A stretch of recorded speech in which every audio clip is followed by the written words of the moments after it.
Hello and welcome to the 1 Minute Rewatch. I'm TC DeWitt and today I shall be talking about damn dirty humans. I know you'll all find this hard to believe, but once upon a time there was no such thing as Star Wars. There was a time when science fiction was less about lasers and aliens and explosions and more about deep psychological explorations of the other, or the fear of the unknown. Yeah, there had been aliens and spacemen movies and there had been alien invasions for decades. Heck, even Star Trek was proving the viability of a frontier western set in space for over a decade before Star Wars. But then George Lucas's space fantasy came along and changed science fiction forever. Gone were the intellectual, thoughtful, or deep looks at our place among the stars and among one another. Alright, well, not gone, but those became the exceptions and intergalactic space romps became the rule. And those are fun too, don't get me wrong. I obviously have, I'm a fan, right? But science fiction has always been more than just weirdos in ships fighting other weirdos in ships. Science fiction throughout the eras before Star Wars had been about big ideas, mysterious creatures, sentient robots, evil aliens, monstrous creations gone rogue, and the terrifying unknown. And one of the finest examples of how science fiction had always been is 1968's Planet of the Apes. In 1968, one of the greatest science fiction storytellers of all time, Rod Serling of the Twilight Zone. Yes, Twilight Zone is science fiction, not horror. You should watch it sometime. It's incredible. Teamed with 20th Century Fox director Frank Schaefer and a cast of Charlton Heston, Roddy McDowall, Kim Hunter, and Maurice Evans. Dr. Zaius, Dr. Zaius! Inspired by the novel Planet of the Apes by Pierre Boulle? Inspired by the novel Planet of the Apes by Pierre Boulle, to tell the now legendary story of Commander Taylor, astronaut, who has landed on a world where apes are rulers and men are beasts. He is caged, tortured, risks mutilation, and escapes only to find one of the most shocking truths in cinematic history that is so part of the pop cultural zeitgeist now that no one can be shocked by it, but no less diminishes the fact that it's one of the greatest twist endings of all time. Oh my God, I was wrong. It was Earth all along. Enough of your analytics, I hear you mashing your keyboard. How does this movie hold up?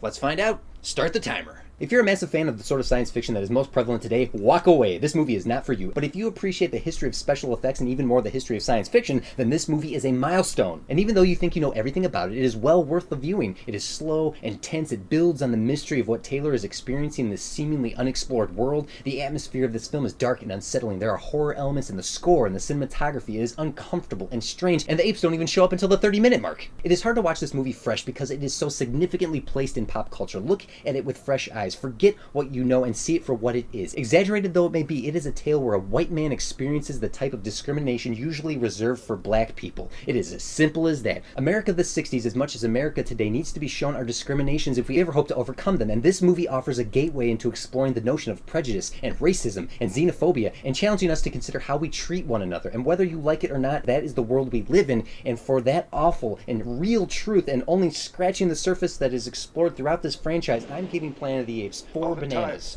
out of 5. You maniacs! You blew it up! Oh, damn you! Damn you all to hell!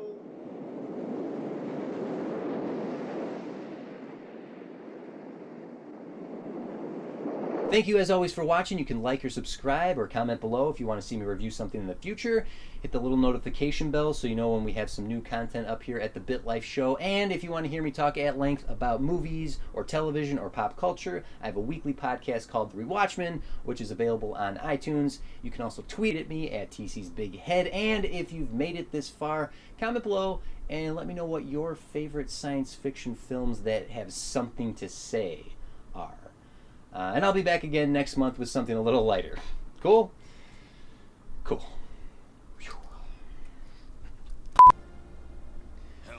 But enough with the analytics, I hear you mashing your keyboard. What? Enough of your analytics, I hear you mashing your keyboard. What? Enough of your analytics, I hear you mashing your keyboard. How does this movie hold up? Enough of your analytics, I hear you mashing your keyboard. How does this movie hold up?